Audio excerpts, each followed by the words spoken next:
Cela fait plusieurs épisodes que l'on parle de blockchain, NFT et plus globalement de Web3. Et aujourd'hui, je voulais creuser ce Web3 et... Attends, Rémi, je te coupe tout de suite parce qu'en fait, avec les différents épisodes, tu m'as bien chauffé, comme on dit. Et du coup, les NFT, j'ai vachement investi dessus. J'ai vendu mon appart, ma voiture, j'ai claqué mon PEL et j'y suis allé à fond. J'ai acheté un Bored Ape, le singe là, je sais même plus comment ça s'appelle.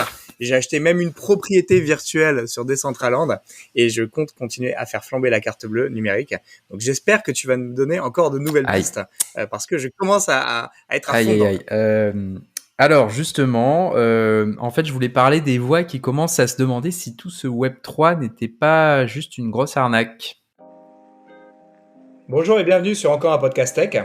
Une sélection du meilleur de la tech une fois par semaine. Salut Rémi.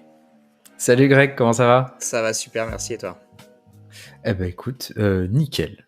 Je propose juste, avant de rentrer dans nos sujets, de faire un grand merci à toutes les personnes qui nous écoutent et nous ont fait du feedback. Exactement, et voilà, n'hésitez pas, si vous avez des sujets que vous souhaitez voir traités, à nous laisser un petit message. C'est très facile, directement dans les notes du podcast, il y a un lien pour nous laisser un commentaire audio. Vous pouvez également nous contacter par... Comment on nous contacte d'ailleurs ? Alors, très facile, directement dans Spotify, vous pouvez nous laisser un message vocal.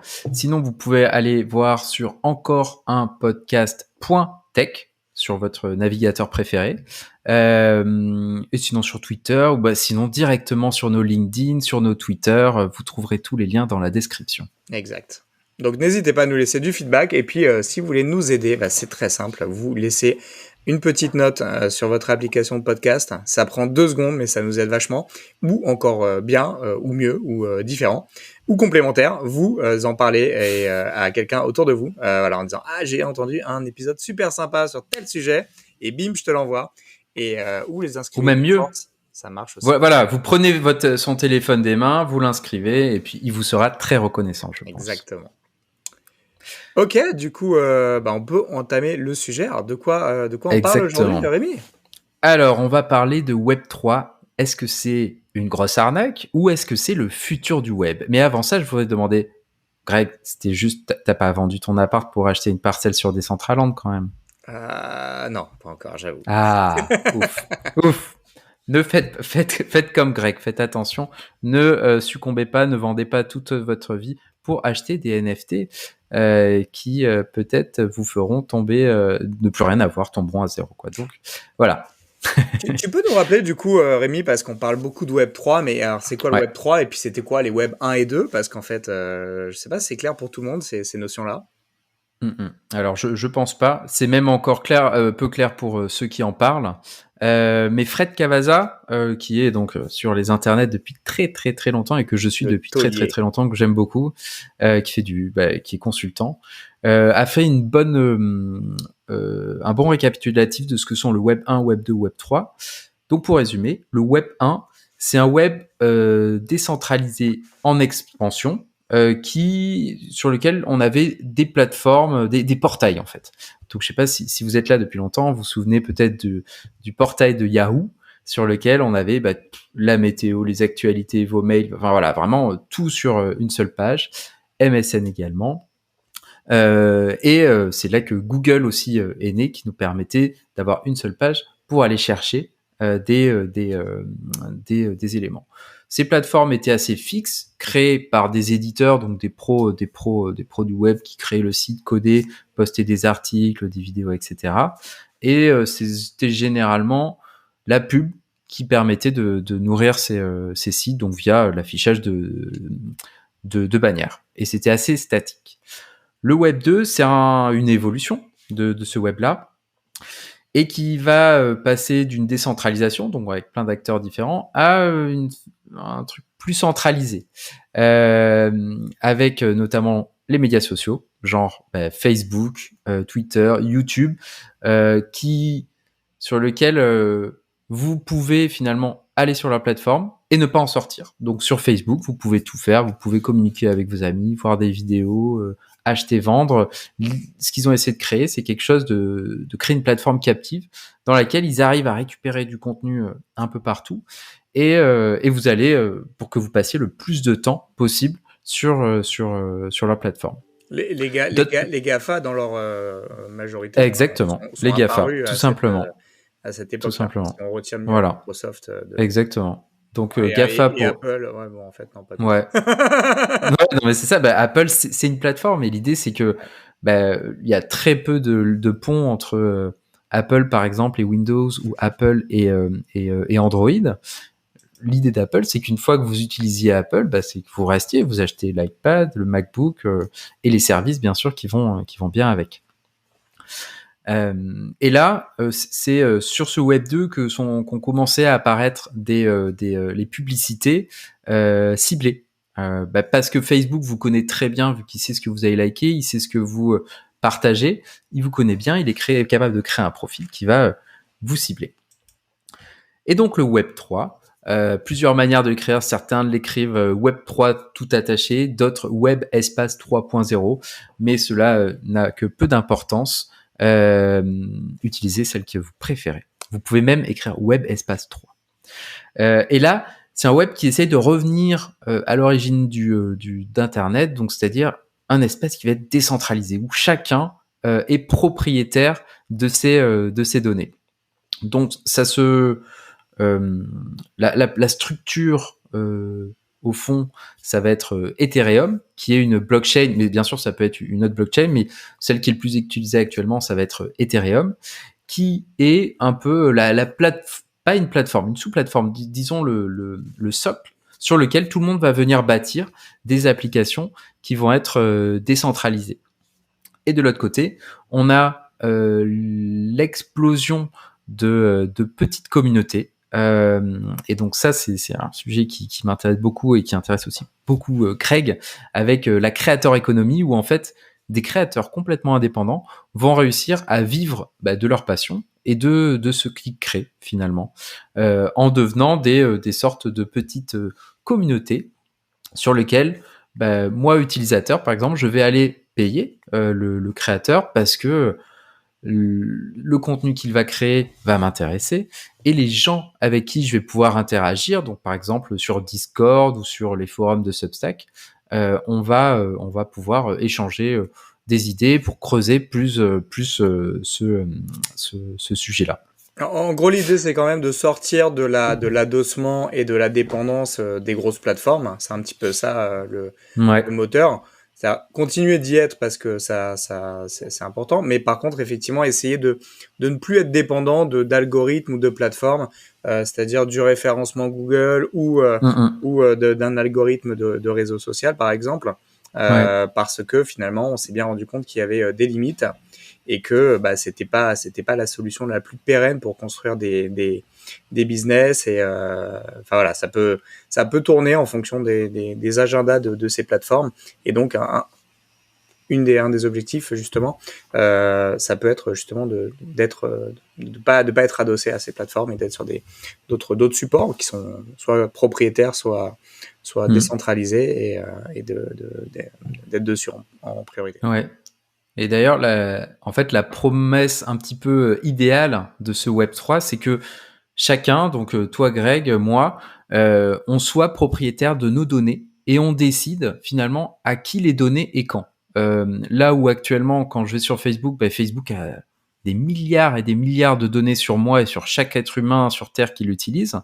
Là, ça serait moi qui détiendrais mes données et pourrais, par exemple, pour accéder au site de ma banque, je pourrais me connecter via mon porte-monnaie numérique qui contiendrait mes clés privées et toutes ces informations et dire ma banque, je t'autorise à accéder à mon email, ma date de naissance, quelques informations bien précises pour n'utiliser que ça et n'avoir aucune intégration avec les vidéos débiles que j'ai likées sur YouTube ou sur Facebook ou sur Instagram, parce que finalement ils n'en ont rien à faire et je juge pas que c'est intéressant pour eux de les avoir.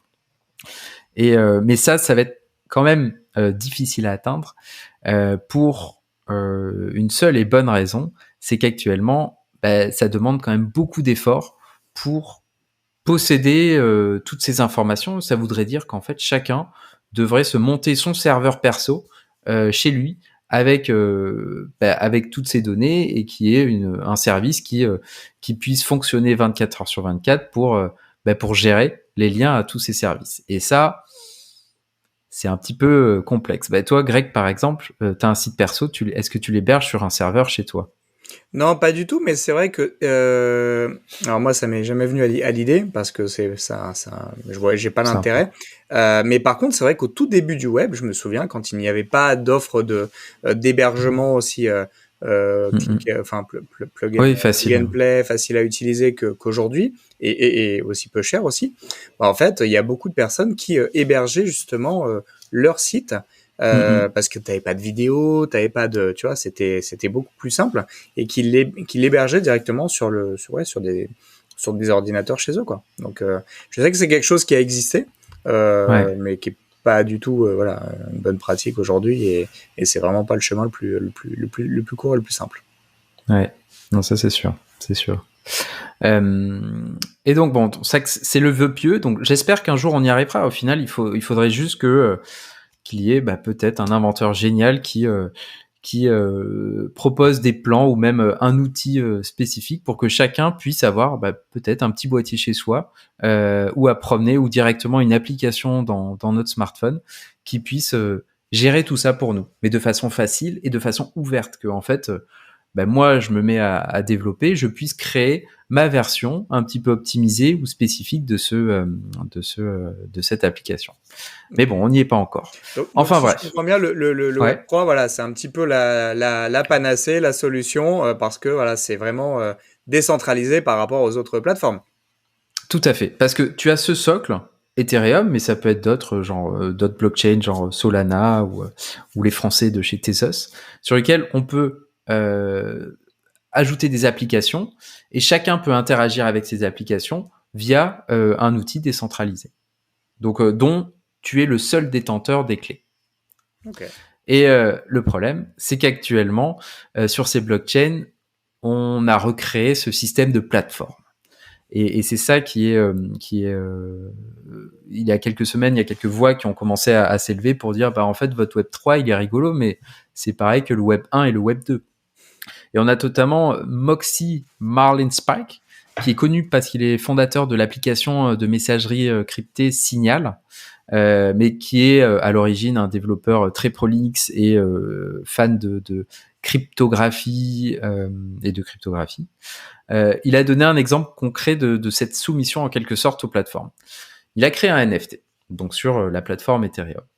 Et en fait, ce qu'il a fait, c'est que en fonction de la plateforme que vous utilisez, vous allez avoir votre NFT, il va s'afficher différemment sur la plateforme. Donc, si vous allez sur Rarible, vous allez avoir une certaine version. Donc, imaginons, je sais plus comment c'est. Euh, sur Rarible, vous avez un fond bleu-gris avec un espèce de cercle, plein de cercles noirs au centre et qui deviennent de plus en plus gris au fur et à mesure qu'on s'étend. Et sur OpenSea, vous allez avoir un fond vert et une espèce d'horloge avec plein d'aiguilles comme ça qui partent, qui font un cercle complet. On vous donnera les liens, bien sûr, dans la description. Et quand vous utilisez votre application mobile, votre porte-monnaie électronique pour aller voir ce NFT, vous avez un emoji crotte. Donc plutôt rigolo. Et pourquoi est-ce que ça fait ça? Parce que de base, le NFT, c'est une preuve de transaction que vous avez acheté quelque chose, et ce quelque chose, c'est un lien, donc une URL. Et c'est-à-dire que ce lien, finalement, le propriétaire du lien, donc celui qui a créé le NFT, il peut en faire ce qu'il veut. Et dans le cas de Moxie, ce qu'il a fait, c'est que il a dit, c'est lui qui héberge ce lien, et donc il a dit à l'hébergeur du lien, si l'utilisateur se connecte depuis OpenSea, tu lui affiches ça. S'il s'affiche depuis Rarible, tu lui affiches ça. Et s'il s'affiche depuis son wallet électronique, tu lui affiches une crotte. Euh, et c'est ça qui est Ouais, ça marrant quelque montre bien part. que chaque plateforme a une manière de voir de voir les choses Et Alors non, justement, c'est que c'est le créateur du NFT qui peut modifier, vu que c'est juste ah oui, un d'accord, lien. ok. Donc tu peux changer en fonction de qui va accéder à ton outil. Euh, alors il n'a pas créé pour ce NFT. Donc à l'heure où je vous parle, il a pas été vendu. C'était une expérience pour montrer que c'est possible. Donc il y a personne qui a été arnaqué dans l'affaire. Mais moi, je trouve ça intéressant de s'en rendre compte. Il y a plein de gens qui l'ont pris au premier degré en se disant ah ouais, non, mais c'est vraiment inadmissible, c'est n'importe quoi. Alors qu'en fait, bah, c'est la nature même, c'est que tu achètes un NFT qui pointe vers une URL. Donc après, c'est à l'acheteur de se renseigner, de voir le sérieux du projet, de voir le Mm. sérieux de l'équipe. On a pas mal de, on a parlé, je crois, il y a quelques temps des NFT originaux, comment ça s'appelle déjà, les CryptoPunks. Donc je sais pas si tu te souviens, c'est des petits punks pixelisés en 8 bits ou 16 bits. Et eux, ils sont hébergés on-chain. C'est-à-dire que les données qui représentent cette image, personne ne peut les modifier vu qu'ils sont hébergés on-chain, donc sur la blockchain Ethereum. Alors que par exemple, les Bored Ape Yacht Club, donc les singes dont on parlait en Avec introduction, Justin Bieber. dont Justin Bieber a acheté un exemplaire, ils sont hébergés sur des serveurs AWS ou Google Drive. Donc c'est-à-dire que après, à l'acheteur du NFT, soit il fait confiance à l'entreprise qui crée le NFT, il dit bah eux a priori ils vont pas le bouger, ou s'il échange c'est pour je sais pas augmenter la résolution ou faire quelque chose qui va apporter du bénéfice à la communauté, ou alors il se dit ah bah tiens ça monte, je vais rentrer parce que je vais me faire plein de sous, et en fait il se fait rug comme on dit RUG, il se fait avoir, et bah, les gens qui le scamment partent avec son argent. Donc finalement, il faut faire attention. Comme tout un chacun sur Internet, on a l'habitude des emails de l'oncle africain qui a besoin d'argent pour qu'on délivre son richissime oncle. C'est Internet, quoi. Donc, faut faire attention à ce qu'on fait, surtout dans ce milieu des NFT où C'est il y a quand même un peu le énormément jungle. d'argent. Ouais. Voilà, donc les arnaques sont quand même monnaie courante. Donc voilà, faut juste faire attention. Et je trouvais ça vraiment intéressant comme exemple pour montrer que bah, finalement, ce lien-là, où qu'il soit, enfin, en fonction de l'outil dans lequel vous utilisez, on peut le changer. Et autre exemple qui était intéressant dernièrement, c'est que on a le plus gros porte-monnaie numérique qui est utilisé de façon mondiale, donc MetaMask. Il fait appel, en fait, c'est un outil qui vous permet à la fois de faire des transactions sur les blockchains, mais également d'afficher vos NFT et d'afficher vos transactions. Et en fait, le truc, c'est que MetaMask, bah, ils ont pas développé tout ce qu'il y a dans leur application. Ils utilisent aussi des API, donc c'est-à-dire des services proposés par d'autres plateformes pour afficher certaines informations. Donc par exemple, si vous l'utilisez, pour afficher l'historique de vos transactions, il va utiliser un service qui s'appelle Etherscan. Si vous voulez afficher vos dernières transactions, il va utiliser un service qui s'appelle Infura. Et pour afficher les NFT, il fait appel aux API de OpenSea, qui est la plus grosse plateforme de NFT. Et donc, voilà, il s'appuie sur d'autres plateformes pour Pour appuyer des fonctionner, ouais, tout fonctionnalités. à fait. Voilà, exactement. Et un exemple que des fois, bah oui, le Web 3 peut être lié au Web 1, Web 2 à cause justement de ces utilisations de plateformes, et comme quoi ça ne peut pas, c'est pas 100% décentralisé. C'est que MetaMask récemment a bloqué des utilisateurs au Venezuela. Pourquoi? Donc les utilisateurs ouvraient leur application, ils pouvaient rien faire dessus. Pourquoi? Parce qu'elle utilise les services d'Infura. Et Infura, pour fonctionner, ils ont leur serveur, ils sont résidents. Enfin, je pense que c'est une société américaine, et à cause des blocages réalisés sur la Russie, Infura, pour être légalement Compliant. compliant, voilà, avec la loi des US, ils devaient couper certains services pour les US, pour la Russie, la Crimée et d'autres pays. Et malheureusement, ils ont poussé le bouton un petit peu trop loin, donc ils ont bloqué les gens du Venezuela qui avaient rien demandé. Donc ça a été scotché. Mais n'empêche que, Ça a comme on montré. s'appuie sur des plateformes, c'est vrai que normalement, la promesse de la blockchain et du Web3, c'est que vous habitez à Moscou, au Venezuela ou à Paris, vous pouvez accéder aux mêmes services. Mais on en revient à l'utilisation des services. En fait, tant qu'on n'a pas notre petit hébergeur personnalisé ou notre petite application qui nous appartient et sur lequel on peut accéder aux différents services, tant qu'on passera par un OpenSea pour acheter des NFT ou un MetaMask pour faire nos transactions, on n'a pas la main sur tout. Et finalement, c'est normal. Pour certains, c'est de dire, oui, mais bon, ça fait presque 10 ans que Bitcoin existe. Ouais, bon, ok, mais n'empêche que Ethereum, ça doit faire depuis 2015, donc ça fait 7 ans. C'est compliqué, c'est des choses qui sont hyper complexes à mettre en place. Internet, avant qu'il soit devenu mainstream et qu'on ait eu Facebook, YouTube, il y a des dizaines d'années qui se sont passées. Et donc, pour certains, c'est de dire, ouais, c'est quand même gênant qu'on continue à passer par des plateformes. Il aurait fallu y penser avant. Sauf que bon, c'est un petit peu complexe. Et donc, pour moi, je pense que pour l'instant, c'est logique. On utilise ce genre de plateforme, mais plus il va y avoir finalement de concurrence, plus ça va favoriser l'arrivée d'un acteur qui va proposer des solutions qui permettent à tout un chacun de pouvoir gérer ses services lui-même finalement pour être décentralisé à 100%. Malheureusement, est-ce que les gens feront l'effort et on en revient à l'utilisation qu'on a actuellement du Web 2 finalement, c'est que on utilise Facebook, on utilise YouTube pour aller regarder des vidéos, on utilise Amazon pour acheter des produits parce que c'est simple.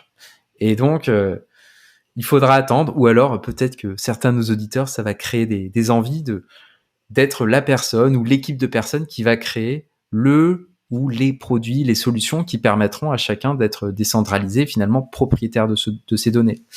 Et Ouais, en fait, si je résume bien ce que tu viens de dire, c'est qu'on a remplacé des plateformes par d'autres plateformes exactement, différentes, exactement. qui ont d'autres finalités, mais qui trahissent un petit peu l'ambition initiale. Et puis, c'est même pas de la trahison finalement, Non, mais c'est juste pour que fonctionner, en fait, pour fonctionner de manière optimale, elles ont besoin quand même d'avoir un côté centralisé. Tu prenais l'exemple d'OpenSea, il me semble que voilà, OpenSea a eu récemment à gérer des vols de portes de NFT, ce genre tout de à fait. choses. Ouais. Donc, ils ont été capables de les désactiver dans OpenSea, ce qui a permis finalement de les rendre caduques pour les voleurs, donc inutilisables. Ouais. Et ça, si c'était pas une plateforme, en fait, ça n'aurait pas pu être possible. Donc du coup, il y a aussi du bon dans le côté plateforme, mais voilà, aujourd'hui, on est le problème, ce que je comprends, c'est qu'il est quand même pas complètement réglé et qui pose des questions et que c'est pas forcément noir ou blanc et que tout à fait. Il y a aussi peut-être un juste milieu. Moi, tu sais à quoi ça me fait penser ce que tu évoques là? Il y a quelques années au peer-to-peer en fait, tout simplement. C'est-à-dire que avant c'est vrai. avant la popularisation des systèmes de streaming, des Spotify, des Deezer, etc., il n'y avait pas d'offre légale qualitative de streaming, que ce soit audio ou vidéo d'ailleurs. Et du coup, ça a laissé libre cours au piratage. Donc, on a longtemps pensé que le piratage allait tuer l'industrie de la musique, du cinéma, etc. Alors qu'en fait, il l'a juste transformé et il l'a juste challengé. Et aujourd'hui, je pense qu'il y a plein de gens qui sont contents de payer pour accéder à toute leur musique en permanence, parce que ça apporte un confort aussi, même s'ils ne sont plus propriétaires. Et à l'époque, en fait, l'alternative qui s'était développée, c'était le peer-to-peer. J'en parle peut-être pour les plus jeunes qui nous écoutent. Le peer-to-peer, c'est à l'époque, ça consistait finalement à la fois prendre et partager. C'est-à-dire que tu téléchargeais une musique ou un film, et en même temps, pendant que tu l'as téléchargé, tu en partageais des morceaux également. Et du coup, tu n'étais pas le seul propriétaire. Si toi, tu le supprimais de ton disque, d'autres personnes pouvaient continuer de l'utiliser ou de la partager ou de la télécharger. Et donc, en fait, c'était une propriété finalement éclatée, décentralisée, qui posait aussi des problèmes, parce que il y a du coup des contenus qui pouvaient disparaître d'un jour à l'autre parce qu'ils étaient plus suffisamment diffusés. Mais c'est intéressant parce que ça répondait, ça ne dépendait pas d'une plateforme. Et d'ailleurs, c'était un petit jeu comment dire, Le chat et la souris. Le chat et la souris, c'est-à-dire que tu avais des plateformes qui s'ouvraient, Imu, Lidonki, trucs, qui en fait, ouvraient, fonctionnaient, fermés par les régulateurs. Et puis, tu avais une alternative qui rouvrait, parce qu'en fait, ça s'appuyait sur un protocole qui était le torrent, je crois, qui était du coup, un standard en fait, comme le HTTP pour le web. Et voilà, ça fait qu'une page web, elle s'affiche sur tous les navigateurs qui gèrent ce standard. Et c'était un peu pareil pour le peer-to-peer. Et c'est un peu à ça que ça me fait penser, c'est que du coup, il n'y avait pas besoin d'avoir une plateforme particulière. C'était beaucoup plus open, du coup. Et ça reposait plutôt sur le protocole que sur la plateforme. Tout à fait. Ben, c'est exactement ça. En fait, on avait plusieurs protocoles qui nous permettaient d'accéder aux fichiers qu'on voulait savoir. Et ce qui était aussi également vertueux, c'est que si moi je partageais, enfin en fait, plus on était à partager quelque chose, plus dans le monde d'autres personnes allaient pouvoir télécharger et repartager. Ça crée une espèce de librairie médiathèque plutôt mondiale qui était géniale. Et c'est vrai que je me souviens que même s'il y avait on avait la possibilité de trouver des films qui n'étaient pas sortis en France et a priori n'étaient pas prévus de sortir en France. Moi, je me souviens au lycée, j'étais dans ma période un peu film japonais, et c'est vrai qu'il y en avait plein qui ne sortaient jamais, et on pouvait trouver des films que des Japonais, 2-3, il suffisait de quelques personnes pour le partager, pour y avoir accès, pour ensuite le repartager. Et il y a prescription, on peut en parler maintenant, ça fait plus de 20 ans. C'est bon. Ouais, allez, vas-y. Et à côté de ça, il y avait des communautés qui créaient aussi des sous-titres, donc c'était fantastique. Et c'est un très bon exemple de protocole qui fonctionnait. Et en fait, c'est marrant, j'y avais jamais pensé, mais c'est exactement ça. La blockchain, c'est du peer-to-peer quasiment. En fait, on a un protocole qui est la blockchain et sur lequel on peut utiliser des services pour accéder aux propriétés de la blockchain et à ses capacités.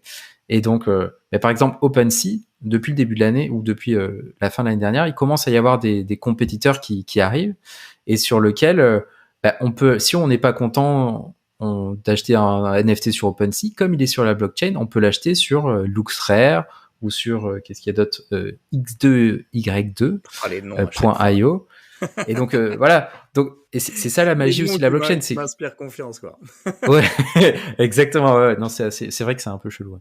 Mais c'est vrai que tant qu'on a accès au protocole, et c'est là où moi finalement je pense que le Web 3 ou en tout cas la capacité de décentralisation de la blockchain a quand même des beaux jours devant lui. C'est que il va y avoir, de toute façon il y a une émulsion actuellement avec beaucoup de gens qui lâchent leur job pour rejoindre et pour créer des choses. C'est le nouveau web quoi qui arrive. Et donc, je suis sûr qu'il va y avoir de nouveaux services. J'espère que ça sera pas juste... Et c'est possible que ça arrive aussi, qu'il y aura des gros GAFA, les GAFA du Web3 qui vont être là juste pour l'argent. Et on verra. En tout cas, je sais que s'il y a une solution vraiment décentralisée qui veut arriver pour acheter des NFT sans être un gros mastodonte, il faudra qu'elle soit simple à utiliser. Et c'est là où c'est souvent challenge, et c'est valable aussi pour tout dans l'informatique, pour les logiciels libres qui sont souvent un petit peu plus poilus à utiliser que arides que leur équivalent payant quoi. Et c'est challenge. Mais bon. D'ailleurs, tu as noté là, ça fait une superbe transition pour la semaine prochaine de quoi on va parler. Exactement. C'est vraiment bien fait. Mais du coup, on a terminé là, Eric ? Écoute, ouais, sauf si t'as des choses à rajouter. Non, moi, ce que j'ai envie. Parce qu'en fait, on a échangé, puis on a fait émerger des idées, donc c'est cool, quoi. Ouais. Non, mais je note l'analogie avec le peer-to-peer parce que c'est très bien. Enfin, peut-être que ça marchera que avec les vieux comme nous qui ont utilisé ça. Du coup, effectivement, tu l'as très bien initié.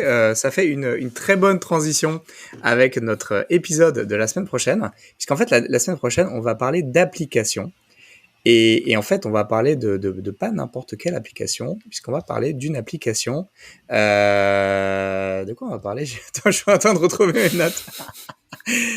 On va parler d'une application très spéciale, Rémi. C'est une application qui va t'aider à mieux dormir. Ah, fantastique. Je sais que tu as eu J'aime dormir. des nuits un peu difficiles ces derniers On peut mois. le dire. On peut Je le sais dire. pas si c'est derrière toi ou pas, mais Non. écoute, voilà, je te donne rendez-vous la semaine prochaine parce que même si tu as pas eu des nuits difficiles, j'ai trouvé une application qui va vraiment révolutionner, et j'ai pas peur des mots, tu vois, j'utilise pas, mais voilà, la manière dont tu appréhendes le sommeil et comment ça va pouvoir finalement être le moteur de tout ce que tu fais dans la journée.